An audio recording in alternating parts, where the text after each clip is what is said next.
YouTube chat. Live. Okay. With cat. There we go. All right, you ready? Yeah. Let's do this. Let's do it. Do it. Hello, fellow Galactic listeners. I'm Todd Hoffman, and this is WSCR Galactic Public Access, a Star Wars podcast. Welcome to episode 371. We hope you're doing well with everything going on. We want to continue to be a platform that promotes positivity, life, hope, and a little Star Wars along the way. Today, we're returning to one of our favorite new subjects series, Rishi's Species, as we look at a Defel. And I don't know what a Defel is. We already got some controversy pre-chatter, and so we'll be talking about that in just a second. But before we look at weird, obscure aliens, let's see what we got here tonight. Miss Carla Jack alone. Yo, yo, yo. Yeah. We're going to keep it light tonight, guys. We're going to have so much fun. It's going to be awesome. Heather and Aaron have the night off, so you got the two. It's just the two of us, and we're going to be trying to stay on target, but I doubt it. So, Danger, Will Robinson. right. All right, Carla, why don't you tease that news, my friend? Sure.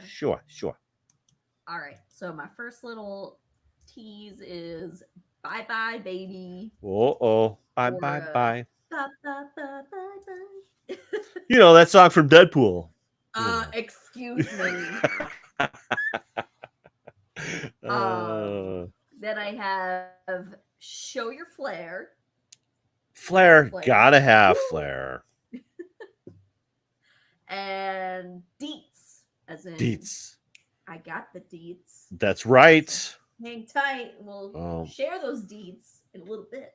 Okay, there we go. All right.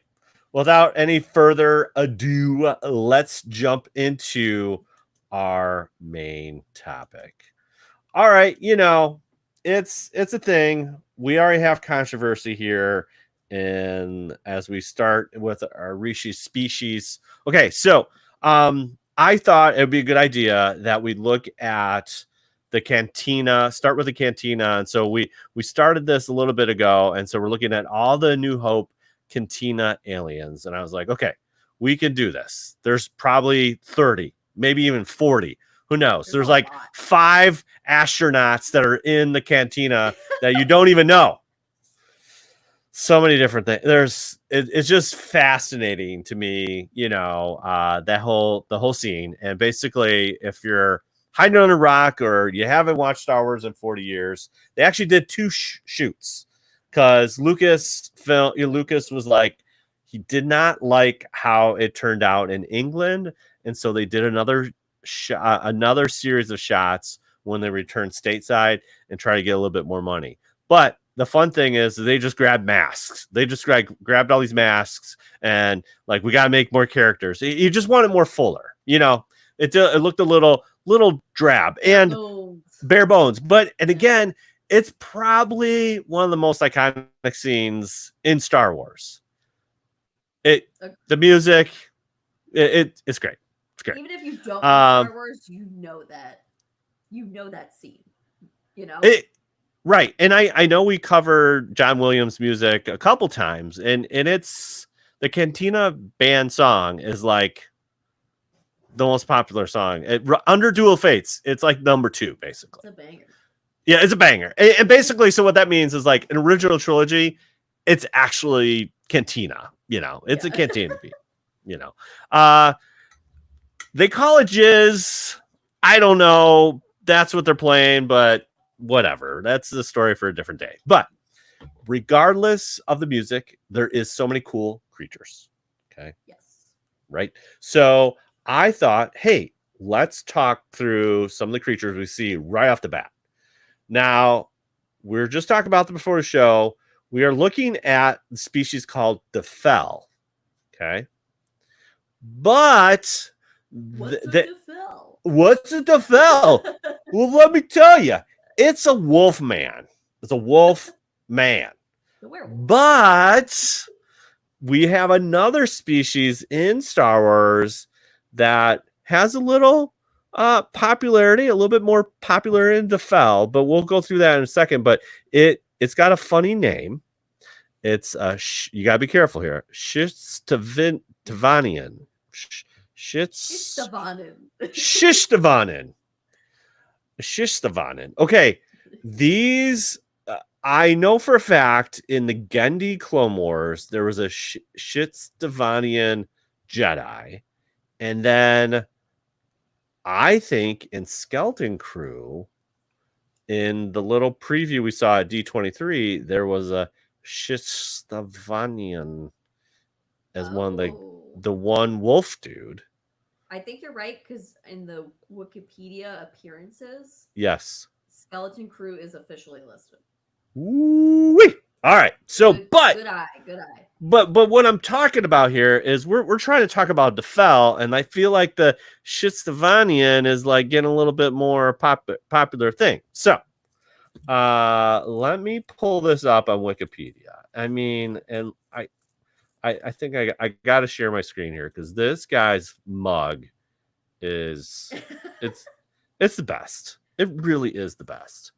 It almost looks like here. Let me share my screen. His mug, he kind of looks like Michael Jackson in Thriller, man. You know what I'm saying? Yeah. Look at this mug. This mug. I mean, I wouldn't say. Yeah, no. But doesn't I think he's like one of the first aliens we see in the shot. Yeah, because the first doesn't the one that like pops up. Yeah, but then right behind him is our Defel. This guy, right here. Yep. His name is Arlel Shouse.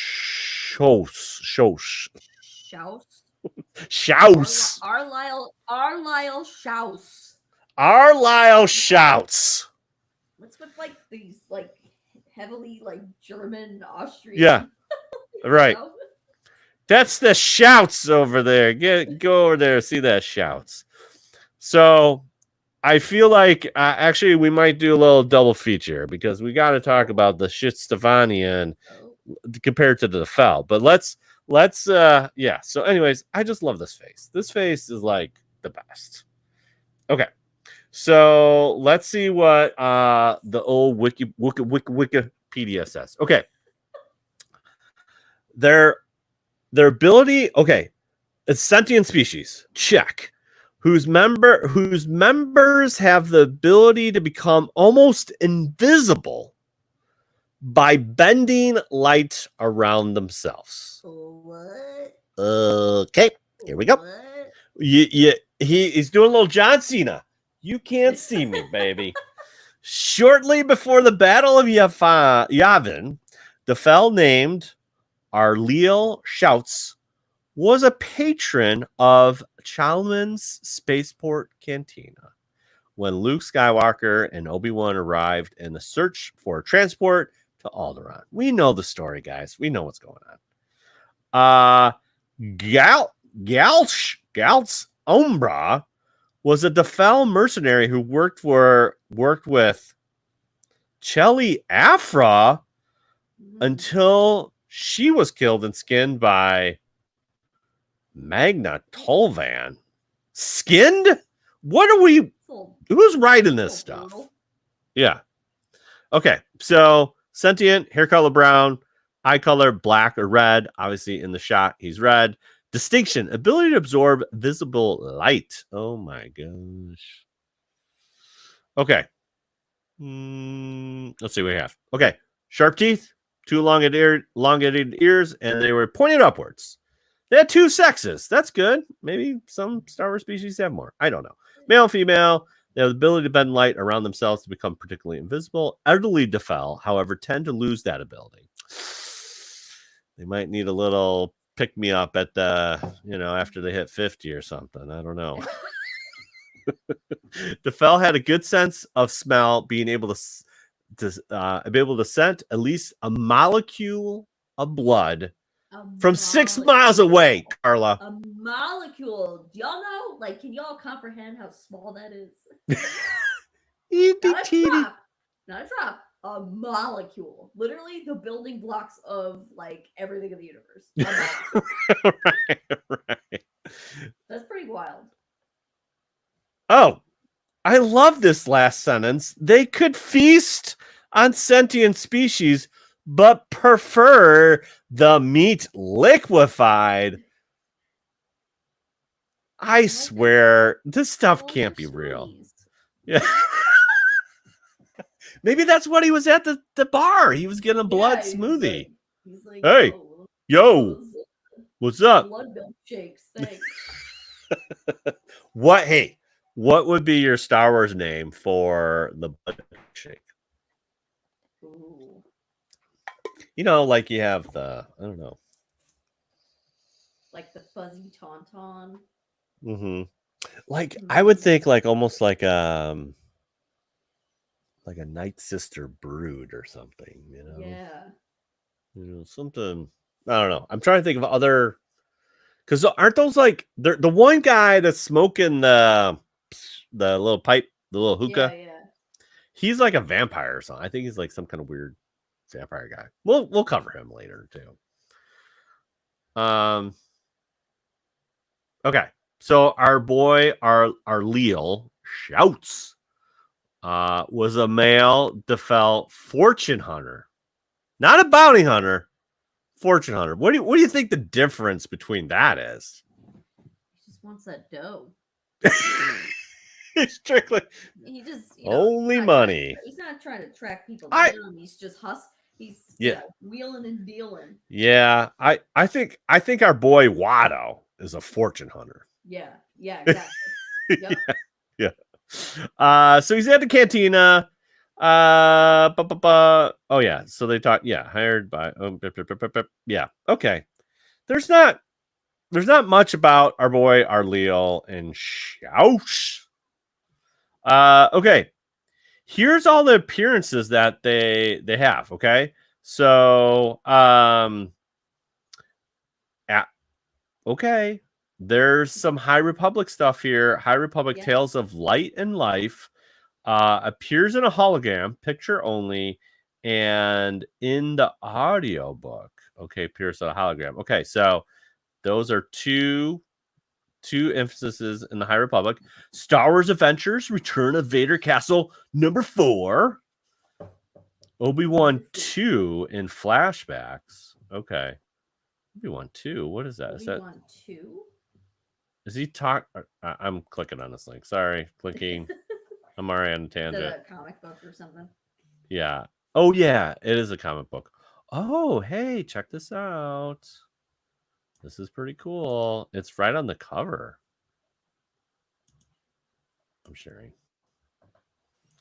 Look at that. Oh. Look at that mug. Scary. Woof. Shadows Fall on the Padawan. Came out. It's actually June 29, 2022. Oh, so it's like okay. So the Defel's getting a little love. All right, that's a tight cover, man. I can't believe that this guy is not in my creatures book. What about now? Cantina members or the cantina, like they have other creatures. Right, he's a prominent dude, and I don't know, man. Boo. Yeah, they got the Talls in here. You got the Arcona. That's the first one that you see that pops his head up. Yeah, the Chadra fan, the little bat. Yeah, I love Cabe. That's our boy Cabe. Yeah. You can see right through his mask. I love him. Okay.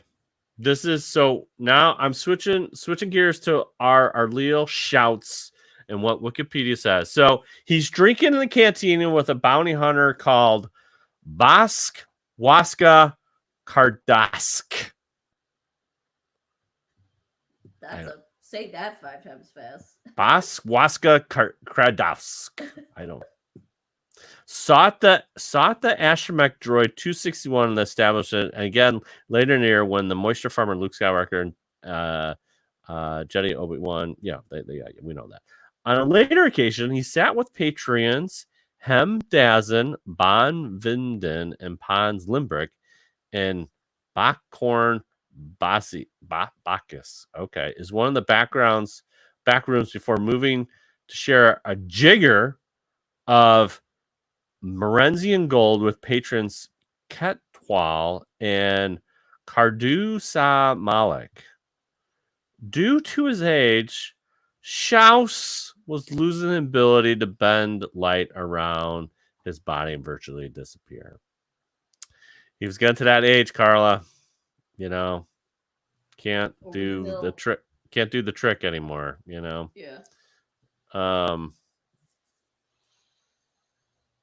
Yeah. All right. Let's see here. We got all that. Dude, okay. Yes. When the alien pops up, the alien has he's got the broad, it's almost like a triangle. He's got red eyes. Arcona. That's his species. Yeah. Let's. Oh, I love it. We'll be talking to him. We'll talk about him soon. This is a great shot. Look at the shot. There's the Defel right next to him. Right. This is literally the first Cantina alien you see, and the Defel with his lovely mug is right next to him, right to the left. And then you got that weird dude with the black eyes and the horn too.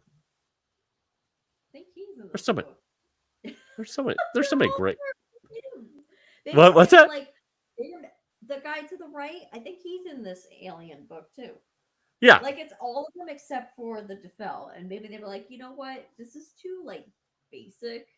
He's basic. He's just a werewolf, so we're just gonna leave that out. I don't know, man. I feel like our Defel guy, he got some screen time and people love him, but okay. Let's talk about behind the scenes here. Here we go. I love behind the scenes stuff.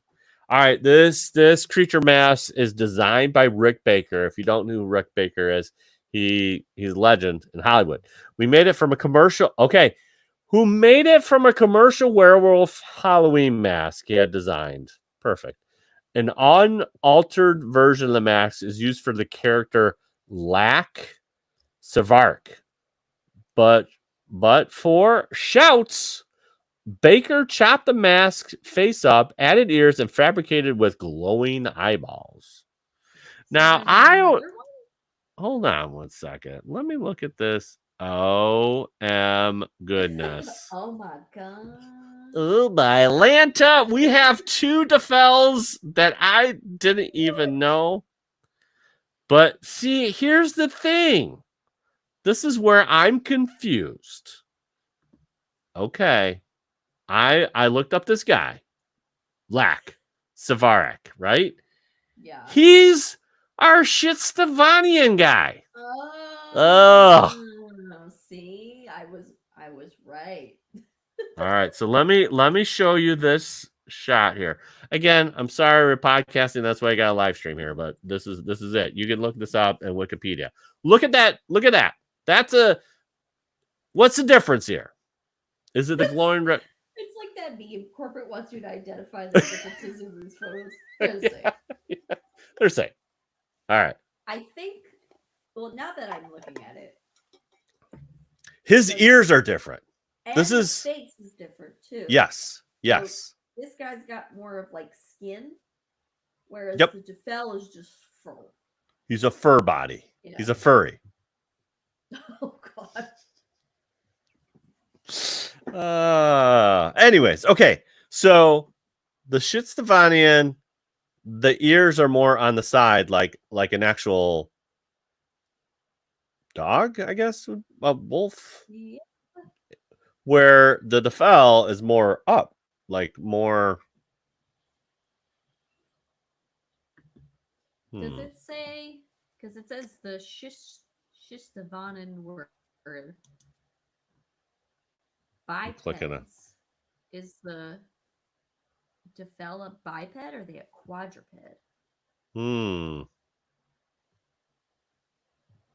Yeah.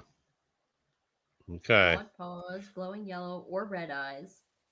Okay. They're like basically. They're basically, guys, we have two Wolfman. But I just love. Yeah. It's pretty like much the same. Different breeds of dogs. Yeah. Yeah, exactly. Yeah. Okay. Well, let's see what we got with let me get back to our Defel here, because I think he looks cooler with the red. I mean, I think he's kind of a cool looking dude. You know? Yeah. He creepy. Okay, hold on. Sorry, I was clicking so many things, Carla. I got off my page, and I know. Okay, all right. So the Lax Servak was obviously okay. So here we go. The mask was originally made for The Thing in the Attic, a Halloween show put on by Bob Burns in 1974. Baker wore the mask and portrayed a demon summoned by a possessed girl inspired by The Exorcist. Due to time and budget constraints, as we know, the mask was then recycled and used for Star Wars, where the character became known as where's my action figure of this? The Bat Demon Guy. We have Walrus Man, we have Hammerhead. We need the Bat Demon Guy. The Bat? I guess kind of the ears resemble a bat. Yeah. So he went by three names. Well, his nose is flat too. That's the other thing. His nose is like a bat nose. So we have Bat Demon Guy, Wolfie, or Wolfman during the production. That makes sense. Wolfie. I love Wolfie. In the film's original release, Shouts was visible in the second shot in the cantina, but director George Lucas had long been bothered by the character's off-the-shelf mask. And as though he has approved its use, the mask has been created outside the sphere of control. Because of this, the second shot was replaced in the special edition re-release with a close-up character of Melas instead. What? George altered it? Why? Okay, the Melas is that weird alligator guy with the little hookah, and he's got the little Rasta hat on. He preferred a CGI alligator and not our boy Defel, the Wolfman. I don't know. Lame. Okay, here we go. You want to know when he was identified? He was identified in 2015. In the Star Wars, absolutely everything you need to know. The name originated in Star Wars Legend continuity, where it was first used on a card in 1998. I'm telling you what, man. The Star Wars customizable card game is like everything, because they just like, we gotta make up names here. We gotta grab this guy. So the Defel's ability to bend light around the cells was based on the fact that Schaus was hidden in the shadow during his appearance in the film. However, he's visible, as well as, well, that's why he's kind of wearing off. He needs a pill or something, you know what I'm saying? Yeah. As various well-lit imagery of Defel was used, Decipher eventually explained this discrepancies by establishing that he was slowly losing the ability due to his age. Oh man, I love it. So there you go. Defel versus the Shistafanian. Okay, what do you think? What do you think about this, Carla? I mean, they're like kind of the same, but I guess when you dig a little deeper, Mm-hmm. they are kind of different. Mm-hmm. Mm-hmm. I guess I never realized that the Defel does have a little bit of a bat-like look A to it. bat? Yeah. I Um, don't know. Why is but Georgie getting still, all? it screams wolf. Yeah. It still screams wolf to me. Like Yeah. that. It looks like something that was like in Goosebumps, the show, Yeah. right? Like I said, when I first looked at this, I was like, "This is like Michael Jackson's little werewolf guy in Thriller, man." Yeah. I don't understand why George is so upset about this because Rick Baker did alter the mask. You know, Hmm. he's like, I don't like the wolf man. Well, I like the Defel. I like our boy, our Leo Shouts. Shouts. It's such an iconic shot. Now that bums me out that that second shot is not in Yeah. in the film. I mean, I'm sure if we watched it on Disney Plus, it'd be like, no, he ain't there. Well, Like, and if you would have shown like that, like so the film shots, right? yeah, Like the Defel and then the yeah, Shishtavan, yeah. you were like, oh, like look at this. Like, I'd be like, yeah, those are the same dude. Same dudes. Yeah. Yeah, and it's that first little pan shot is so good. There's so many different there's that real creepy guy too right next to him. The we got the horn guy with the black eyes. That's my boy Bomb. Bomb. His name's Bomb. Bomb. It's a great name. He's a Ad Davos Vowsi. I don't know. These names. I mean, can you then you got the weird brain guy. That's like right next to them too, and he's a Cinetine. I don't know. I can't. We'll be going through all these. Don't worry. I mean, seriously, like you could do a whole podcast on each of these characters for like we could just stay in the cantina for like 52 weeks and be like, Oh, okay, yeah, forget forget about it. I mean, oh yeah, here's the guy I was thinking about. What is this guy? What kind of species is he? He's like that real sunken in. He's got like that real sunken in face right next to the Defel, and he looks kind of like an old man. I don't know. I'll find him. So, anyways, all right. So I like the Defel. I think it's a great look. As you can tell, the Shistafanian is like just slightly different, and he's more out of the box. Defel, we got the red eyes, we got the bat nose. I think it's great. Yep. I think it's great. Any final thoughts on the Defel? I mean, I just love how. I mean, at least for me, because I like the whole like random Star Wars knowledge of being like, that's this creature and that's this species. Yeah. But I love how, like in '76, right, when he started filming all this stuff, like it was just like, yeah, that looks like an alien, sure, And now we're like, yeah, it has these features, and it can do this, and it comes from this planet. right. But it's not a Shishtavan. Don't get Right. confused with it,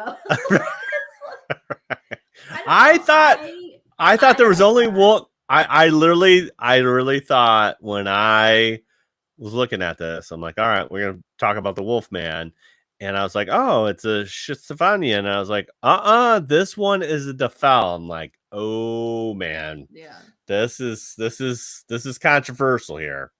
That's So why I maybe was like, they're the same. aren't they the same? Yeah.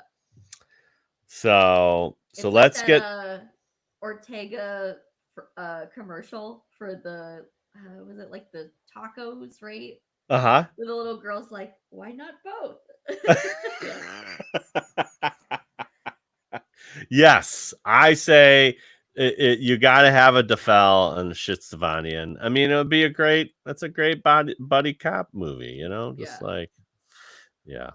But like I said, I think we're going to see an actual live action thing in Skeleton Crew. So That'll be maybe they'll change their mind and be like, nah, this is a Defel, not a Shitsavanian, but we'll have to wait and see on that. we'll But assess. We'll assess. yeah, exactly. We'll know the difference. Be like, does it have a bat nose, red eyes, Yeah. different ears. So, but yeah, I guess you have to go. You got to go back to the original to get our more Defel love because Georgie, he's messing with us and altering that shot. So, but there you have it, folks. The Defel. Bum bum bum. All right. Let's move on, Carla.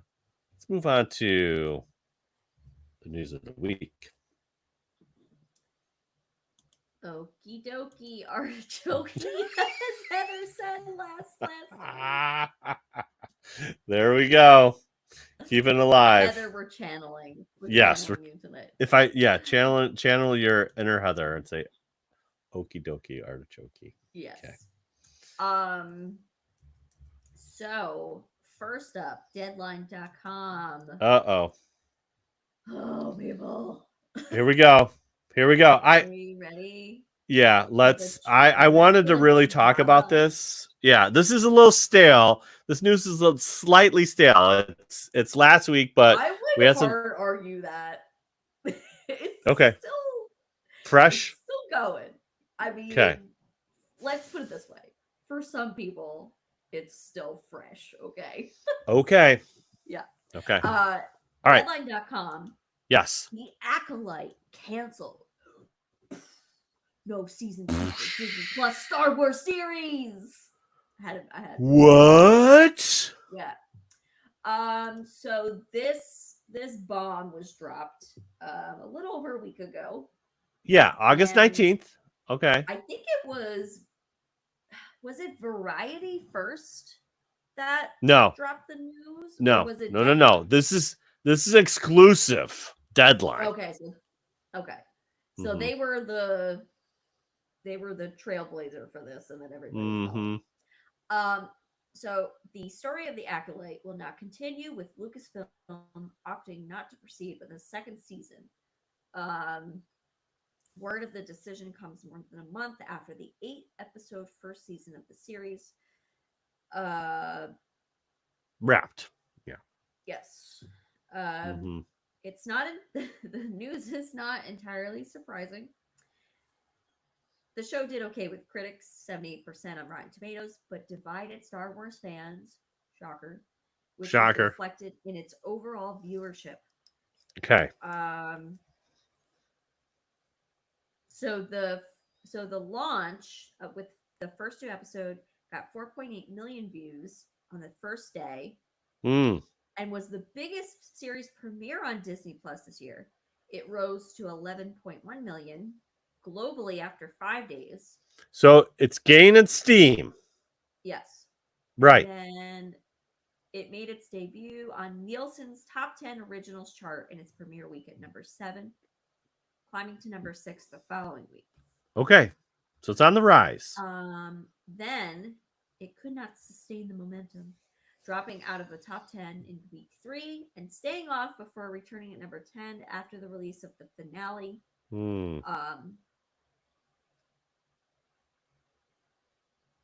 Fellow global streamers, Netflix and Prime Video, Disney Plus has a high viewership threshold for renewing high-end, big-budget series that cost well over $100 million per season to make.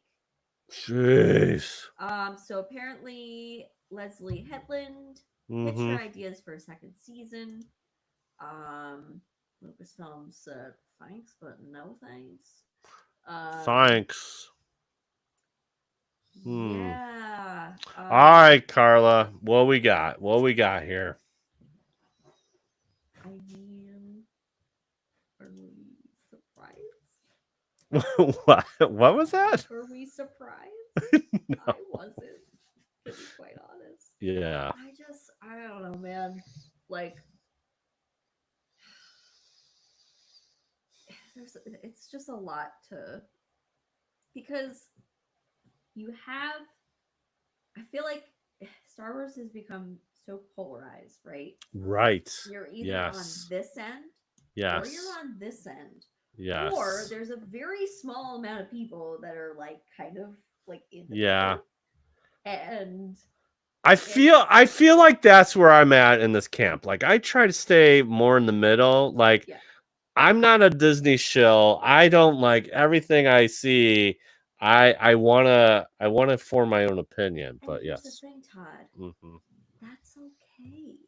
Okay. Thank It's you. okay to do that. It's okay to critique, right? Mm-hmm. And Mm-hmm. not like everything that we're given, And Yeah. I just feel like it's come to a point where if you don't like it, then it's, I don't know.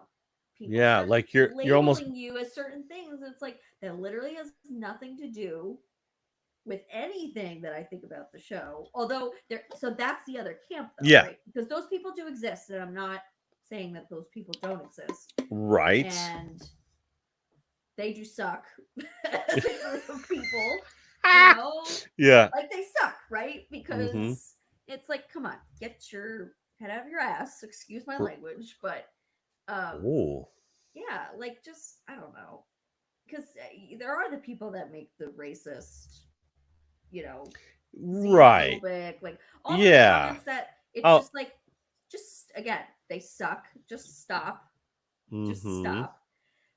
And then like if you're going to the other side, right?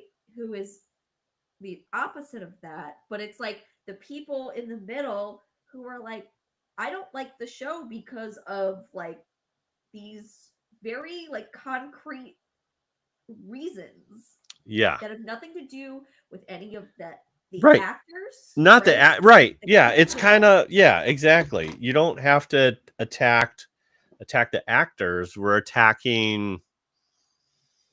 But it's not. But here's the thing, Todd. Like, Yeah.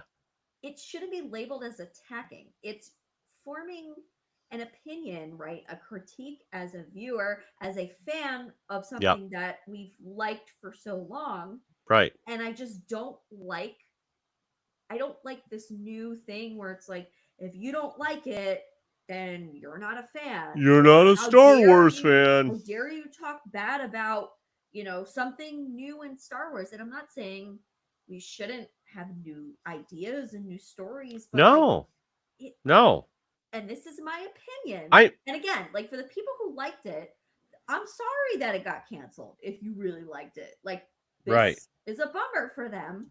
But to Right. me, I'm like, I kind of understand it. And not only that, but the people, again, on that far, like, rah, rah, rah for Disney, everything Disney and Star Wars, all I kept seeing all over the place was, well, if you don't like it, then don't watch it. Well, guess what happened? Yeah. People stopped watching it. And then guess what happens when there's low viewership? It gets canceled. And then it bounces back to the toxic fans. It was them. They did this. They planned this. And I'm like, we're living in a simulation right now. Like, this is a simulation, I swear. Because it's like, where's Neo? I need Neo to reset this matrix. Let's go. Come on, people. And again, like, I'm not saying that group doesn't exist, because they are out there, but like the whole bots creating reviews, and I don't know, it's just too much. Yeah. It's too much. This sounds like Last Well, Jedi all over again. People didn't watch it because they didn't like it, and Disney said this did not make us the cash moolah that we wanted, so we're not going to invest in it anymore.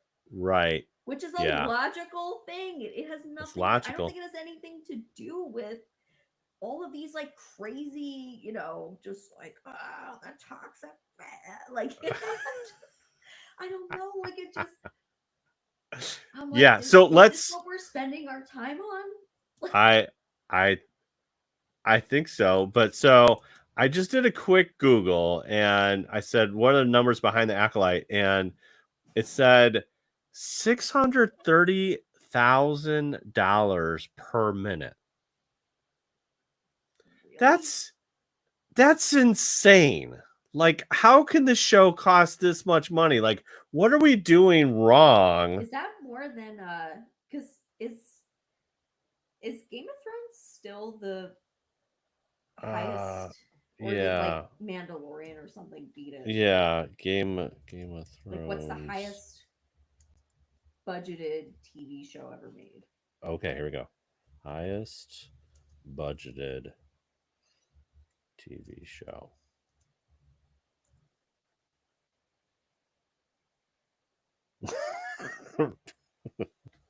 You're not gonna like the. You're not gonna like the answer.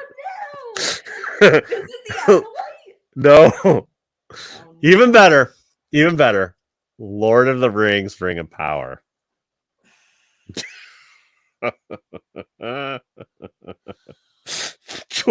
20 million per episode. How is that even possible?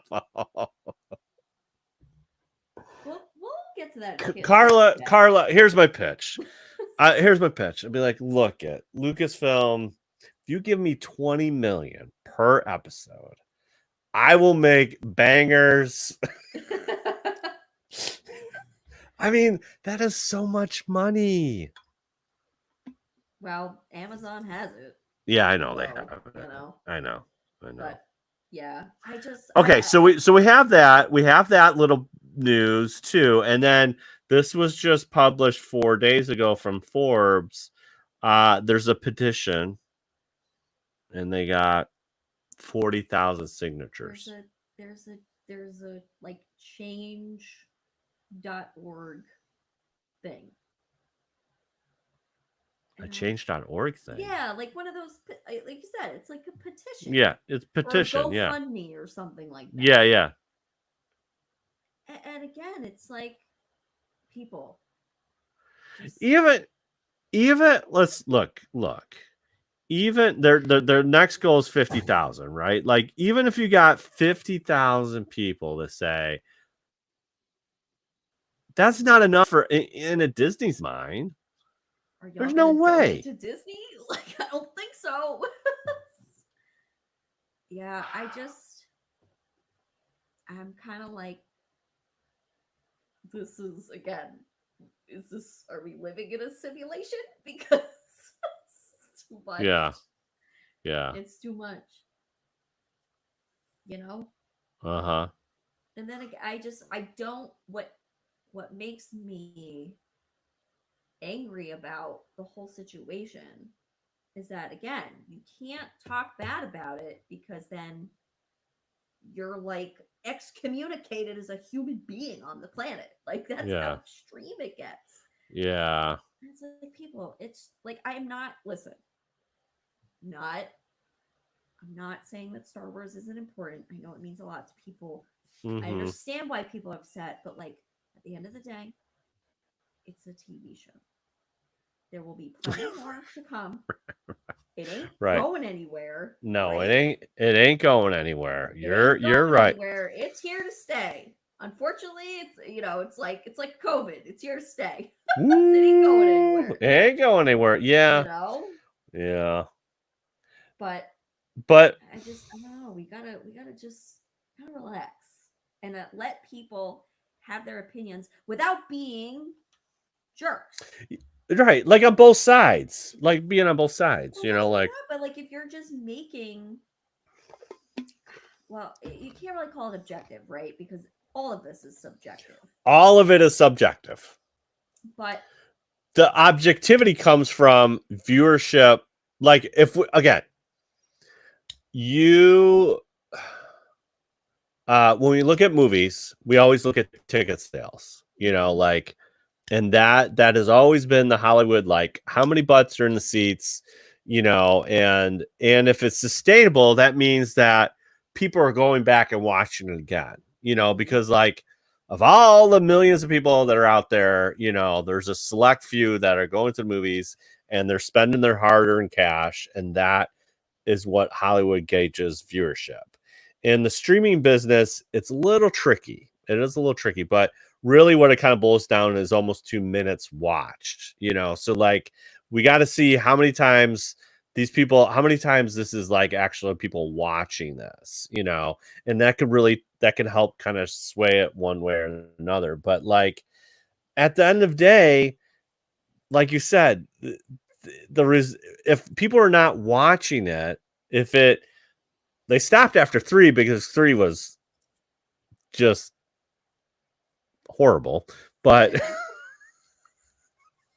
but I mean, like if you look at other series, I mean, sometimes they kind of peak and valley, but then there's sustainability, and you that's where you get renewals, is because it's like, okay, show's not horrible, it's like great, The Mandalorian. Like, yeah, you can't tell me season 3. I mean, I don't know. I don't know the numbers, but like to me, like season 3 was not as like peak as season 1.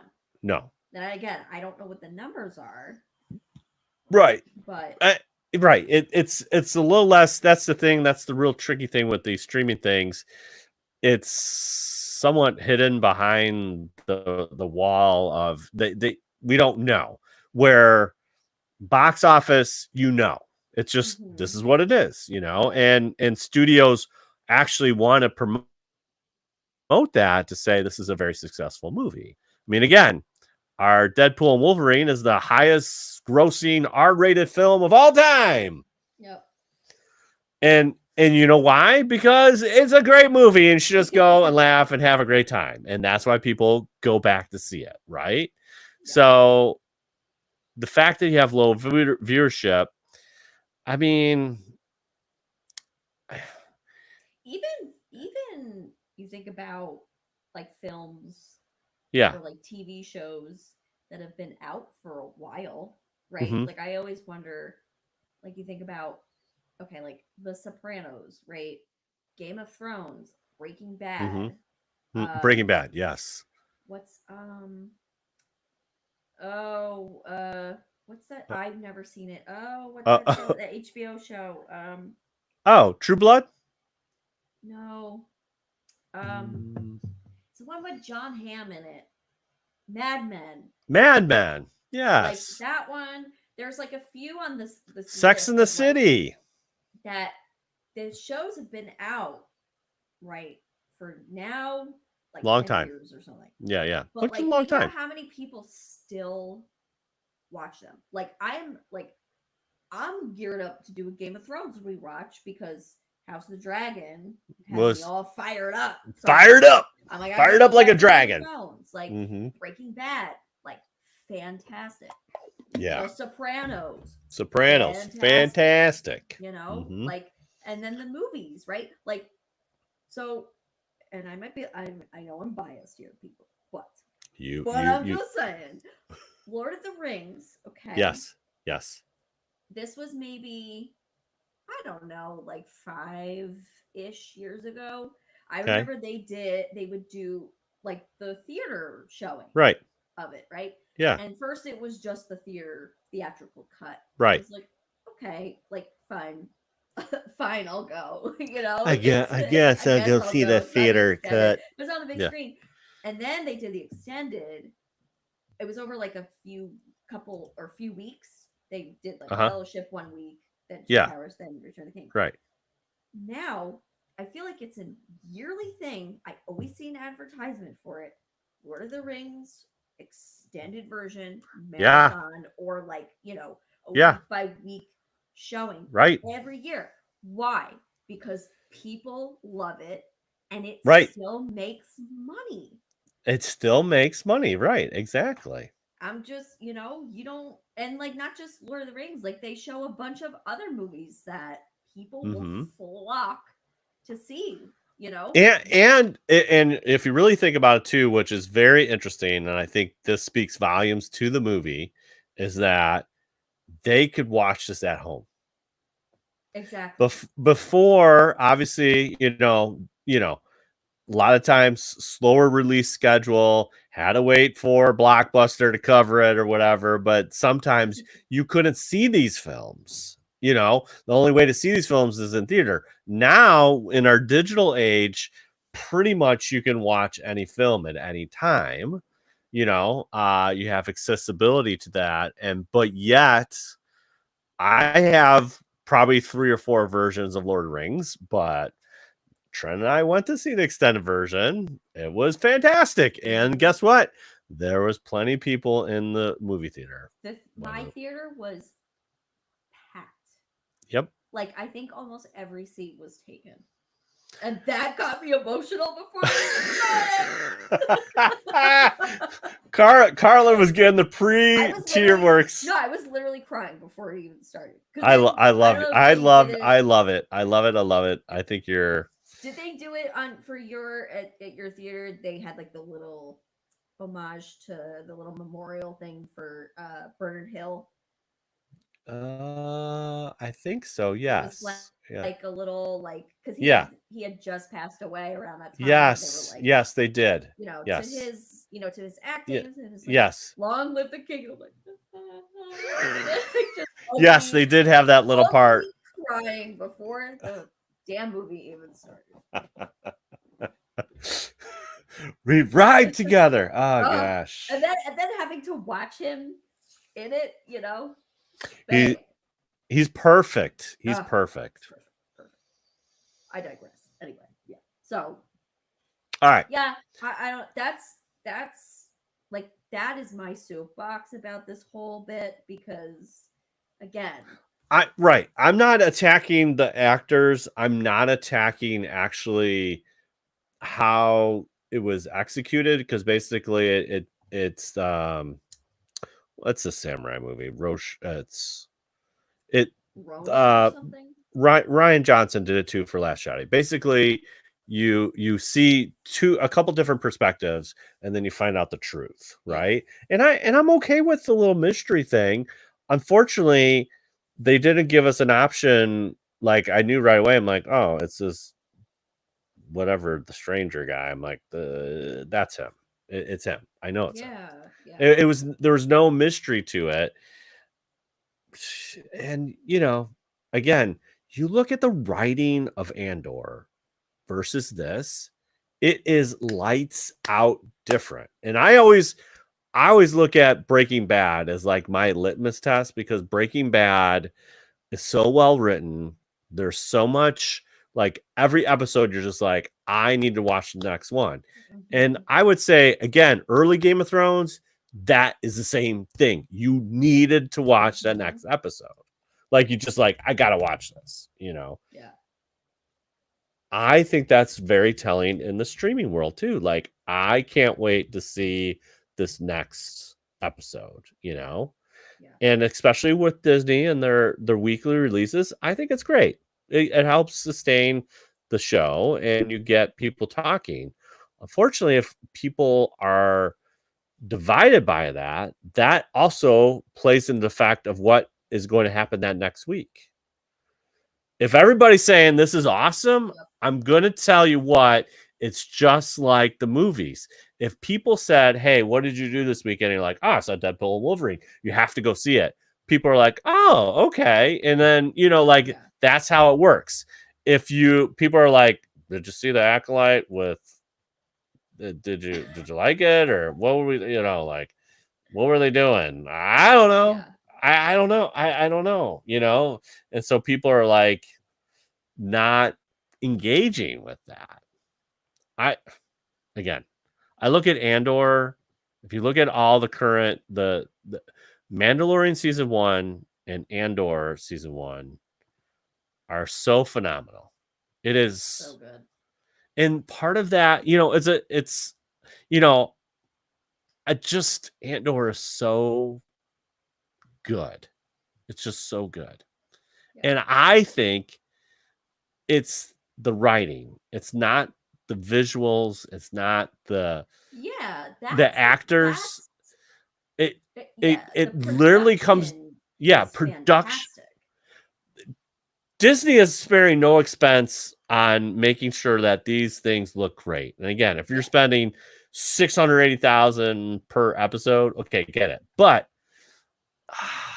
I just feel that if you start watching Andor versus what you see in Acolyte, it's just night and day difference. And that fundamentally goes to the writing, not even the actors. Like, I think it's well acted. Acolyte's well acted.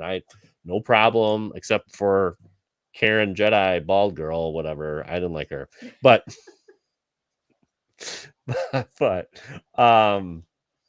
yeah, I don't know, man. I just think it comes down to that the story. The story has to be tight. And if the story's not tight, it's not gonna sell, It's not gonna so there you go. Yeah. We'll still probably be talking about it. All right, what we got? All right, next up. All right, a little bit of shifting gears here. All right, cool. So we're going I love it. Go back to old school now. Old school. Let's go. Fox21online.com has Star Wars: A New Hope receives new flair. New flair? Coming from Duluth, Minnesota. Yeah. I'm so sorry. I didn't even. These names are horrible. Go ahead. Here we go. I'll try my best. Okay, I love it. I'm ready. I'm ready. Sometimes all it takes to achieve an opportunity is to get out there and try. That was the case for this voice actor. Longtime Star Wars fan. Okay. Yikes. Naigaini Anakniki. Yeah, no, I'm sorry. Let's just call him this very Nagini. Yeah. So this man is a member of the Chippewa Indians. Chippewa Native Indians. Americans. Yeah. And he's a big time Star Wars fan since he was a kid. He's very involved in the Ojibwe language. Yeah. He's also a film producer. So he was able to lend his voice for a project that is something he's dreamed about for a long time. The dubbing of Star Wars: A New Hope is making history. Wow. So basically, long story short here, they dubbed A New Hope in this Native American language. Wow. Yeah.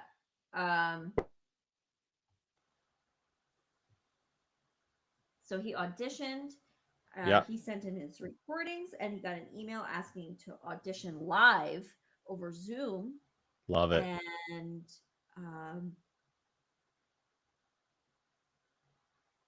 let me see. Yeah. He was cast as Red Leader. Love it. After a few days, I used to send in recordings of myself speaking the lines in my best Ojibwe-Moan? Ojibwe-Moan? I don't know. Yeah. Yeah. Well, so the film will be previewed in select theaters. Whoa. That's pretty cool. That's cool. Yeah. I would watch Star Wars in a foreign language. Like, I think that would be the greatest thing. Mm-hmm. You know all the lines. Yeah. Well, if you look too, it looks like they also translated the poster. So the classic poster, Yeah. Like buff meaty man. Yeah. Meaty Luke. Meaty. Yeah. Yeah, they translated that poster, which is also pretty cool. Wow. So I Right. apologize So for totally butchering the yeah. names and pronunciations. I'm Yeah. not Native American people by any means, so I'm No. very sorry. Yeah. Chippewa Indians. I love it. Yeah. That's cool. All right, what we got I kind next? of want to hear Yeah. this. Yeah. Like, you know, Yeah. like I don't know what this language sounds like, so I'm Hold on one interested. I'm gonna second. listen to this. I thought there was a link here. Hold There is. on. I watched the clips that Disney offered the film where you could hear the original English lines as well as clip was done. Oh, okay.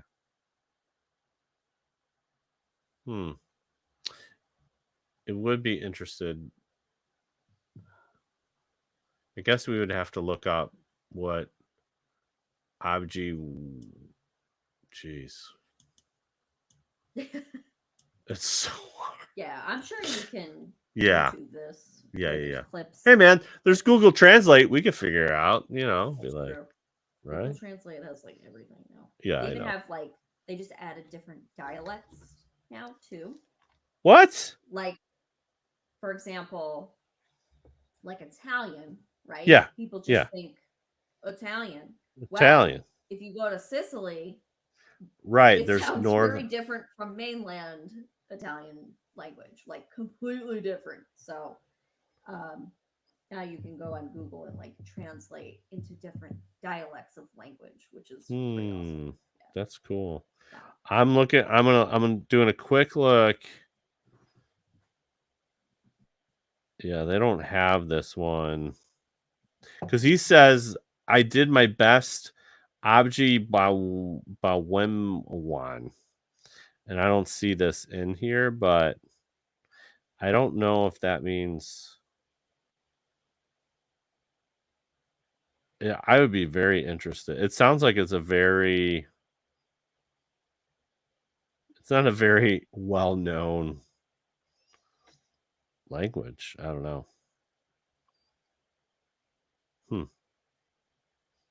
Yeah. Well, there you I go. think a lot of Native American languages are Hmm. like dying languages. Hmm. So they've been trying to Yeah. keep them alive, which is Yeah. important. It's great. Yeah. So this I is love certainly it. one way to I mean, do it. for a 40-year-old plus film, that's pretty darn good, if you ask me. Yeah. All right, what else we got? All right. Finally, we've got GameSpot.com. Star Wars Outlaws release date, open world details, gameplay trailers, everything we know. Okay. So the game is out. The game is, yeah. As of by the time you hear this, it's going to be out. It's dropping Friday the 30th. Yes. Oh, so tomorrow. Okay. Tomorrow. Yeah. Yeah. So Star Wars Outlaws will launch on August 30th, a release window that will see it face some competition. Uh-oh. Man, Monster Jam Showdown arrives August 29th. Oh, that's direct competition. Watch out. Ubisoft, you better watch out for Monster Jam. Oh Yeah. my gosh. So there's early. Okay, so that's why I saw people talking about playing it. There Yeah. was a 3-day early access on the 27th. Gotcha. The subscription to Ubisoft Plus got you access to the Ultimate Edition on PC at no additional charge. Oh, and if you pre-order the Gold and Digital Ultimate Edition, wow, that was the early day access. Dang. So you can play this game on Yes. PC, PS5, and Xbox Series X or S. Gotcha. Of course, with pre-orders, depending on where you buy it from, you get a bunch of DLC. You get different skins, different items, different weapons. Then Love if it. you get a physical copy, if you still do that, like me, Target, if you buy from there, you get an exclusive steelbook case.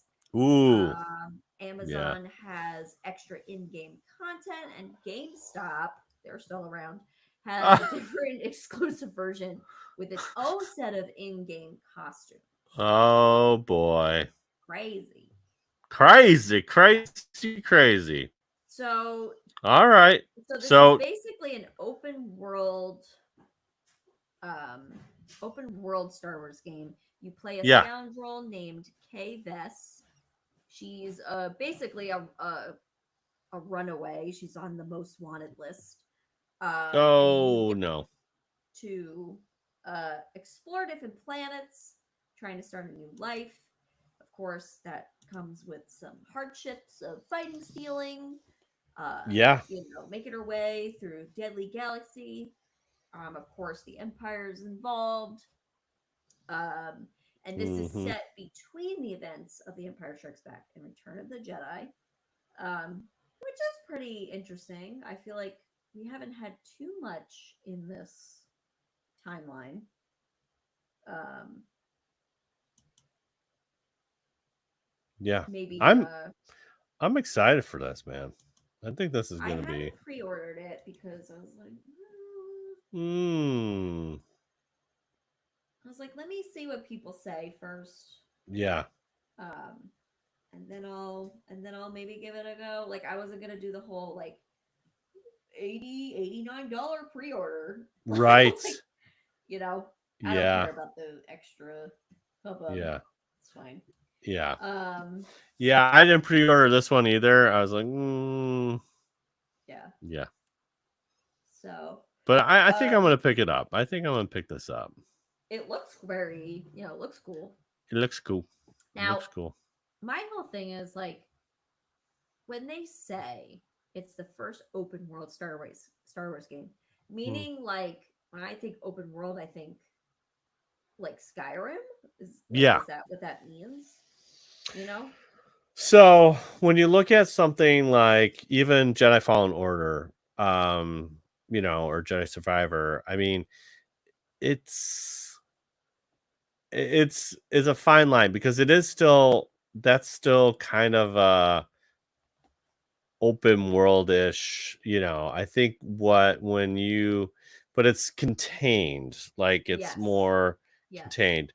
Open world means a little bit more randomization on some of the things that you encounter, and there's a Hmm. lot of side quests because again, like when you look at Skyrim, it's just all kinds of side. Yup. Yeah, you can do side quests. I think I saw the shirt at Fan Expo or something. It was like, uh, I'm not procrastinating. I'm just doing a bunch of side I quests. love that. I need that. I need I need that. that in my life because that's the truth. Like a lot of times, especially when I get into stuff like Jedi Fallen Order or some bigger games, like I'm just doing a side quest. I don't even start the main mission. I'm just like, Baldur's dude, if I Gate. could, Ugh. yeah, I just I love still that haven't part. finished it. That's okay. You're just having fun. And I think open world is just meaning that you have a little bit more choice, a little bit more. It's not so much, it's a you have the ability to have a different experience. So Yeah. I'm yeah. curious to see what planets you can visit. Hmm. You know? Well, I think I'm pretty sure there's a couple new ones, which is good. But then there's Yeah. the old standby. You got to go to Tatooine. I know. Yeah, Uh, you gotta go. Tatooine. I mean, we haven't been there enough. We got to go back there one more time. yeah. Yeah. So Yeah. So there you go. looks oh, and they're already talking about story expansions. Hmm. And the first one is scheduled for fall 2024. Oh. So okay. So there's Story Pack 1, Wild Card, which will see Kay Vess infiltrate a high stakes sabacc tournament and run into the galaxy's smoothest gambler, Lando Calrissian. Holla. So some familiar faces. And story pack number 2, that's going to arrive in 2025. Kay Vess will run into the infamous Hondo Anaka. Uh-oh. who has to score to settle with some space pirates. So Love it. yeah. Cool. Let's see. I got your planets. You ready for your planets? Oh yeah, yeah. Let's Okay, here listen. we go. Kanto Naka, which is Kay Vess's homeworld and the location of the city Canto Bight, seen in The Last Jedi. Okay. Okay. We have Toshira Moon, a moon with a savanna-like environment, home of the Pike Syndicate. Okay. Okay. Tatooine, an infamously Ooh, lawless desert world where Luke and Anakin Skywalker were born, and where you where's can that find. place? Yeah, I don't know. I can take you far as Anchorhead. Okay. Akivia, a jungle world with numerous droid factories. Uh-oh. Oh, Heather, where you at? Yeah, where you at, Heather? And then Kijimi, which Know is the that one. frozen city scene in Rise of Skywalker, run by insectile Ashiga clan crime family. Oh boy. I'm sure there might be a couple others, but at least 5. So there you go. Okay. Down with it. I mean, again, planets in Star Wars are very environmental, so you kind of need snow, jungle, desert, Yeah. and yeah, Kind of savannah. cover all your seasons. Yeah, exactly. All right, so get your Star Wars Outlaws. Yeah, I might check it out. Yeah, there you go. I might check it out. All right, cool. Cool.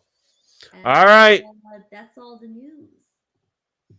that could mean only one thing. It's time for Cantina Chat. All right, this part of the show where we talk about everything geeky and going on in our lives. We got 2 weeks to catch up on here, Carla. What's Oh, going on? not much. Yeah, not too much. Our household got hit with a bout of COVID last weekend. Um, What? yeah, Brian picked it up and brought it home. I didn't get sick. I don't know how. Okay. Yeah, I dodged it, but he got hit pretty hard. Oh So no. kind He was of laid down. low. Yeah, he was in bed for like 3 4 days straight. Yeah, it was gnarly. That's gnarly, dude. And I just You're just like, I'm sleeping on the couch. Bye. yeah, literally, I was like, I'm staying in here. Just stay in there. If you need something, I will come bring it to you. Just stay in Do there. not come out of that room. Yeah. But he's feeling better, so Good. yeah. We want Brian Um, to be better. Yes. yeah. So not like too much. We were supposed to go to Vermont to visit his sister, so obviously that got squashed. But she is going to be visiting us this weekend. Oh, Her with nice. her husband. We're Yeah. going to the New York Ren Fair on Sunday, Holla. and it's Time Travelers Weekend. Oh no. What does So this mean, should be Carla, for good. you? It means like pretty much come in any costume from anything that you want. What? And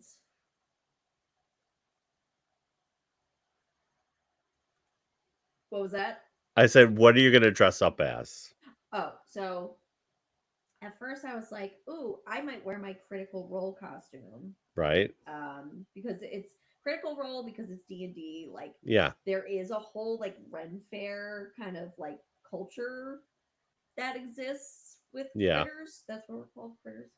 Um, but the weather is supposed to be like 80 something degrees and humid, and I have to wear a wig with that costume, and I'm You're kind of like, just like, oh, like I want okay. to wear it, but like I also want to be comfortable because you're literally walking around from like 10 a.m. to 7 p.m. Yeah. straight. Yeah. So what I've done and instead is I bought it's like kind of a Ren Fair looking blouse. And Okay. then on her universe, because Ashley's always coming in clutch, Right. they had this uh, Lord of the Rings Hobbit inspired, like it's like a dress or like a Okay. skirt, I Uh-huh. guess, with like a lace, not lace, like a tie up corset. It's not a corset. I don't know how to explain. It's like a dress, but a corset, and it's got like overall straps. It's Okay. really cute because the straps have the fellowship brooch leaf, the Lothlorien leaf, and then Nice. the like the hem, like the bottom of the skirt has Yeah. pivot holes all around it. And I was like, oh my gosh, that's perfect for the Ren Fair. So I had to buy it, and I'll be wearing that, and it's gonna be perfect. So yeah, Perfect. and I'll be comfortable. Nice. And comfortable. Yeah. And you're So representing a little bit, you know? exactly. Yeah. Mm-hmm. So we're doing that on Is Sunday. Brian dressing up? He's probably going to be wearing. He has a an Irish kilt, like Kilt? legit Irish kilt that Nice. he wears. Okay. It's also fitting, so he'll probably be wearing that. But I'm always excited to see like what other people wear, Yeah. so Mm-hmm. it'll be fun. So we're doing that on Sunday, Yeah. and then doing some D&D on Labor Day itself. Okay. We have our next session coming up, so I'm excited for Right. that. And going to the wedding next weekend, of course. And then I have a little show and tell. Ooh, I love Um, show and tell. so I bought this. Oh, Lord of the Rings location guidebook. Okay. So this is pretty much, and you can see all of my Holy tabs. all my tabs. So Okay. this is like the official guidebook to all of the major filming locations in New Zealand. Yeah. Um, and what I like is they break it up kind of like area by area. Yeah. And then they also give you recommendations for like restaurants and places you can stay, Okay. recommendations for different tours. But what I also love is for some of them, they give you like the exact GPS coordinates of like This it was filmed right here. yes, like Right. right here. Yeah. And one of the locations is where Sam cooks the conies, and Smeagol's like, and ruins it. Potato. I want to Po stand where he said po potatoes. That's what I uh-huh. want. Yeah. So I started sifting through the book. There's a lot. I'm gonna have to, you know, knock some things off of the list because there's a lot. Uh-huh. Uh, but like obviously Hobbiton is in there. That's a Yeah. no brainer. Yeah. Um, but yeah, it's very cool. I'm glad I bought it and need to like start the planning for this because it's gonna be a lot. You know, it's gonna be a lot. It's a little overwhelming to be quite Yeah. honest, Yeah. but Yeah. need to be prepared. That's right. So When are you making a trip? Have you planned a trip? no, there's nothing's booked. Nothing's booked. No, Okay. But it'll it's probably be our honeymoon. hmm. So however like that ends up landing, You're like, hey, listen, let's keep the wedding nice and small because I want to spend about 4 weeks in New Zealand. Can we I make that mean happen? You that's know? kind of the idea. Yeah, Can we just stay at the yeah. Hobbit? Oh, Oh, yeah, please. Oh, if I I could just know. live there. That would be Hey, fantastic. did you see that Andy Circus posted? Yes, they're back. Back. Uh, yeah. it can't be worse than Ring of Power, right? So I mean, I would hope not. I would hope not. Speaking of that, that dropped today. all the episodes? I think just the first three. I haven't watched it yet. I'm debating. I'm debating. You're deblating. I'm debating. Yeah. I don't Uh, know if I want to watch it or if I just want to wait until it's done and then I'll watch it. and it I makes me sad that like I am not excited about it, yeah. like at I'm all. gonna watch. All right, I'm gonna watch it. I'll watch it. But I'm not gonna. It's it's going back to like the whole Yeah, like acolyte thing. it's It's coming back. becoming like the Tolkien fandom is becoming very much like I'm telling you what. I don't know what the cure is, but like you can't stifle creativity right. in order to make profit. And I think that's like part of our problem in this day and age. Movie studios are not willing to take risks and they want everything safe. And it's Yeah. like this was where we get these bland stories, great special effects, but like these, there's no one that's, there, I wouldn't say no one. There are filmmakers out there that are pushing the envelope, but as far as like that fine line of pushing the envelope, making it interesting and being cutting edge, it's kind of a dying breed, Yeah. So I think the Lord of the Rings or Tolkien like yeah, universe, right? It's a very different animal from Star Wars yeah, because like Tolkien is so rooted, right? It's so much older than Star Wars. And I'm yeah, just using Star Wars as the example Y- because like that's it, the other big fandom yeah, that I am a fan of. But to me, like the difference, like Star Wars, right? Like they go out and they make these shows, and it's hmm, like, okay, it was great. Okay, it wasn't great. But like, there's that room to do that. yeah, Whereas Tolkien is so, um, it's finite, right? Like, yeah, because his works were only from one point to another point, yeah, and it's almost from like at least for me, it's a it's like a sacred thing to me, you know. hmm, And there are hmm, fans that hate Peter. They hate the Lord of the Rings films, like the real like Tolkien people. or like Yeah. this is Whereas to me, garbage, dude. Yeah, I'm like, but like, how could he did something that was lightning in a bottle, like George Lucas did, right? yeah, You took this massive story and you were able to convey it on screen in a way that it was obviously good enough that it was nominated and won, and I don't know, 11 Academy yeah. Awards. It Uh, was, it was um, in a lot of Oscars. Yeah, yeah. So, and then they he did The Hobbit. Not a huge fan, but at least it was still Peter. hmm. And then Amazon was like, "We're gonna come in and we're gonna This make this this sounds pretty show." good. And the Tolkien estate was like, "You can do that, but guess what?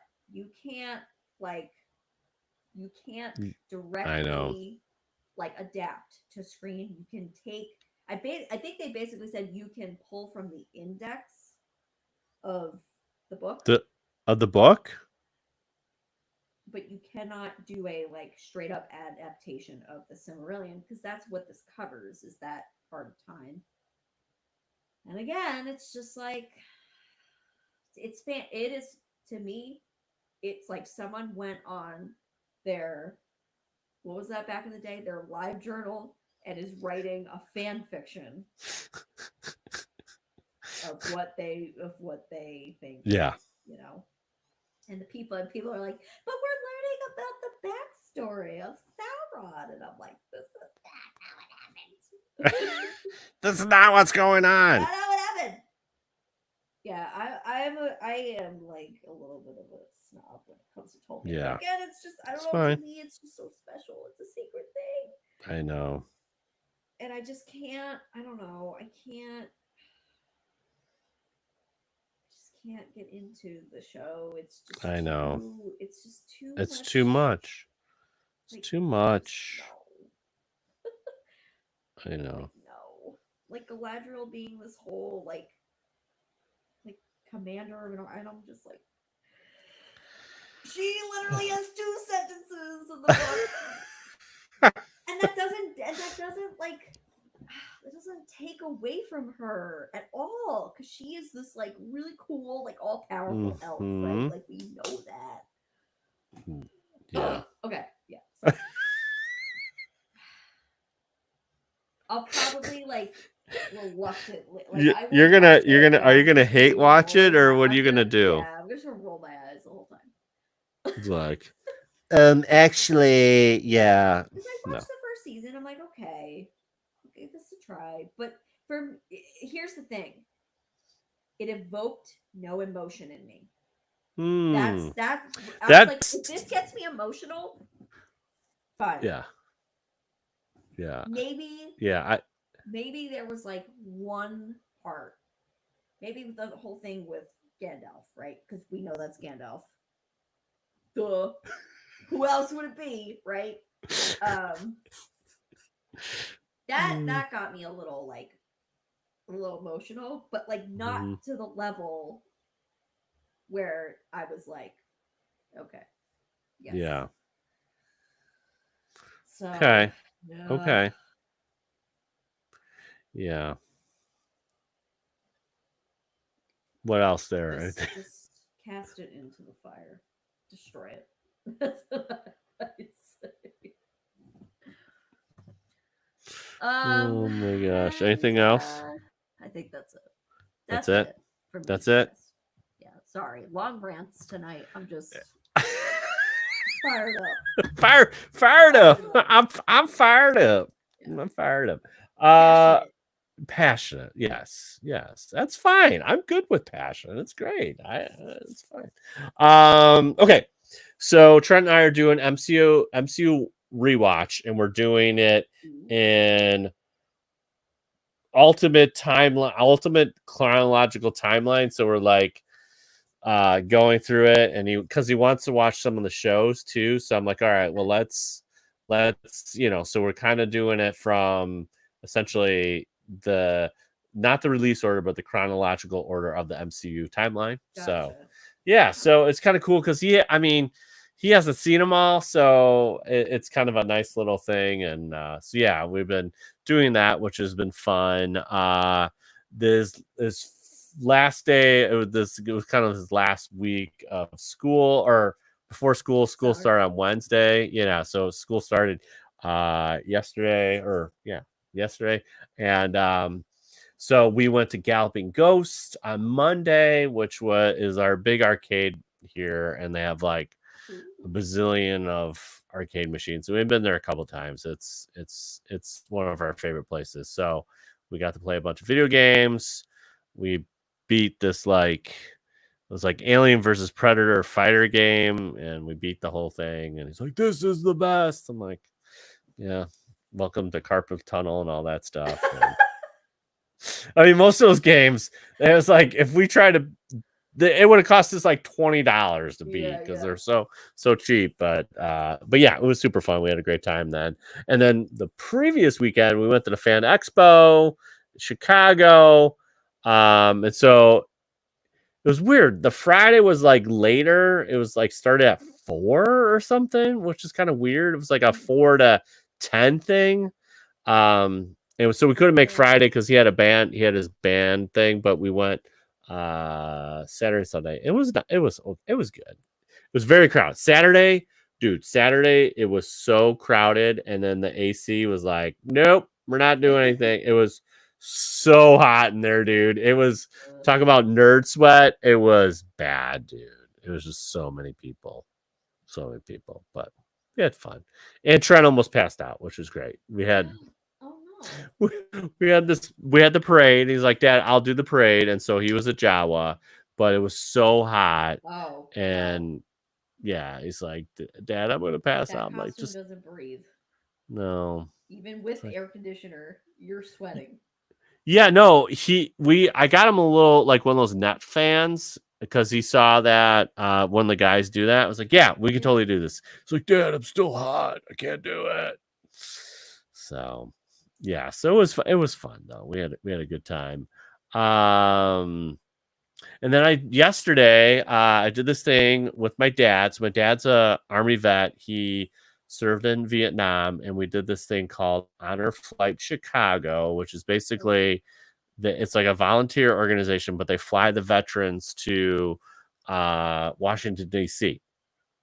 So got to accompany them, and it was like just a whirlwind of a day. And so we got to see the World War II Memorial, the Vietnam, the Korean War, and got to hang out with them. And it was cool. We got like a police escort out of Dulles Airport and went right downtown with, which was cool. They had a bunch of buses and stuff like that, and they treat them right. It was good. It was really good because there was 116 veterans.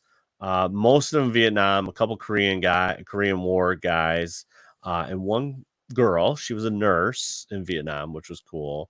And so yeah, it was a lot of fun. But man, it was a long day. I had to get up like at 2:00 in the morning to get at the airport at 4, and we didn't get home till like 11:15 last night. It was a long day, but it was super awesome, and it was great. Arlington? We did not go to Arlington, no. Yeah. So we did the memorials, and then we went to this cool aviation museum, which that is place is so cool. I've been the Space Museum. Yeah, it wasn't the Smithsonian, but it was like, I forget, it's got a weird name. It's space something. Yeah, with the shuttle. Did you see the? Yeah. Yeah, that thing was it's so cool. Legit. I was like, they had the Blackbird and the shuttle. I was like, did they still have like the old I guess it's like the landing vessel when they come back to Earth, like right in the lobby, like it's like the first thing. It's like the Mercury, the Mercury thing or whatever. And you're like, this thing is literally a tin can. Oh my god. How did these guys do that? Like, yes. Yeah. Yes. Yeah, no. I was like, some of the space stuff, like the first space helmet, I'm like, this is like from SpongeBob. It's like literally a fishbowl on this guy's head. How is this safe? You know? Dude, but that space shuttle, that was awesome. It's pretty cool. Yeah. That was awesome. I'm like, so huge. And they had like the bomber for the Hiroshima. I think it's like the Elongay or something. I was like, dude, I mean, it was so cool. They had, which was interesting, is they had, so when Galaxy's Edge opened up, remember they had those X-Wings fly across the, so Boeing and Disney worked together, and it's basically a half-scale X-Wing, and it's a drone, a big drone. And so they made 3 or 4 of them or whatever, and they flew across. They did like I think it was the opening ceremony, but they basically flew these drones across Galaxy's Edge. It was awesome. I'm like, dude, these look so cool. So Can I take one? There? They had a drone there. Yeah, they had one there. I was like, this is cool. But yeah, yeah. So but dude, it was so hot yesterday. Oh my gosh. It was a barn burner. We were sweating the whole day, but it was a lot of fun, and they treat them right. And so it was just cool. A lot of thank yous, and then they surprised them with like a mail call. So they coordinate, like we send in letters, and then they coordinate and they give them a mail call like they're in the military. So he got all these letters from, all different people. And then at the end, the family's there when they come back. And so it's kind of like a hero's welcome and stuff like that. And it was super cool. We had a great time. Cool. Yeah, it was a lot of fun, but it was an emotional day, but a very hot day. And I'm like, and then. Well, thank your dad for. I appreciate that. Yeah, it was a lot of fun. Because like the Vietnam boys, they did them dirty, man. They did not. So it was really cool just to see that. And this is a totally volunteer organization, and it takes so many people, from the Chicago to DC. But yeah, it was a well-oiled machine. It was great. It was great. He even got a challenge coin. And so it was interesting too. It was interesting. There is a little history about the challenge coin that I didn't even know, but basically, some rich dude, like he was an Air Force pilot, and he's like, I want to give this to my crew, and so he had these like little coins made, and so one of the guys put it in like a little leather pouch and had it with him, and he crashed, or his plane got shot down, and the French were going to kill him or something because they thought he was an enemy, but he had this challenge coin, and they read it and it's like, oh, he's not the enemy, and it saved his life, like. Wow.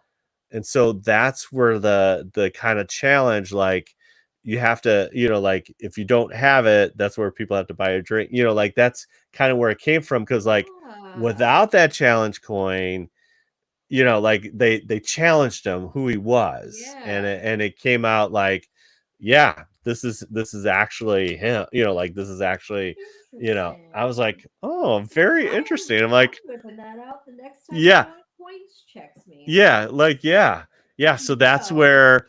So basically, yeah. There's a little bit.